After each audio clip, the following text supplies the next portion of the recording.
Olá, seja bem-vindo a mais um vídeo da TV Giga. Nosso sistema permite o controle de despesas fixas.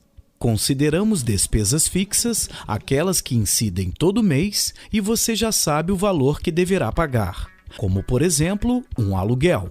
Uma conta de energia elétrica também pode ser considerada uma despesa fixa, mas você não tem o valor exato de quanto vai pagar cada mês. Mas, se quiser, pode lançar uma previsão. Para ter acesso, basta clicar em Financeiro e Despesas Fixas. Nesta tela, gerenciamos todas as despesas que são fixas. Na grade, vemos o código da fatura fixa, a descrição, o plano de contas e o valor padrão.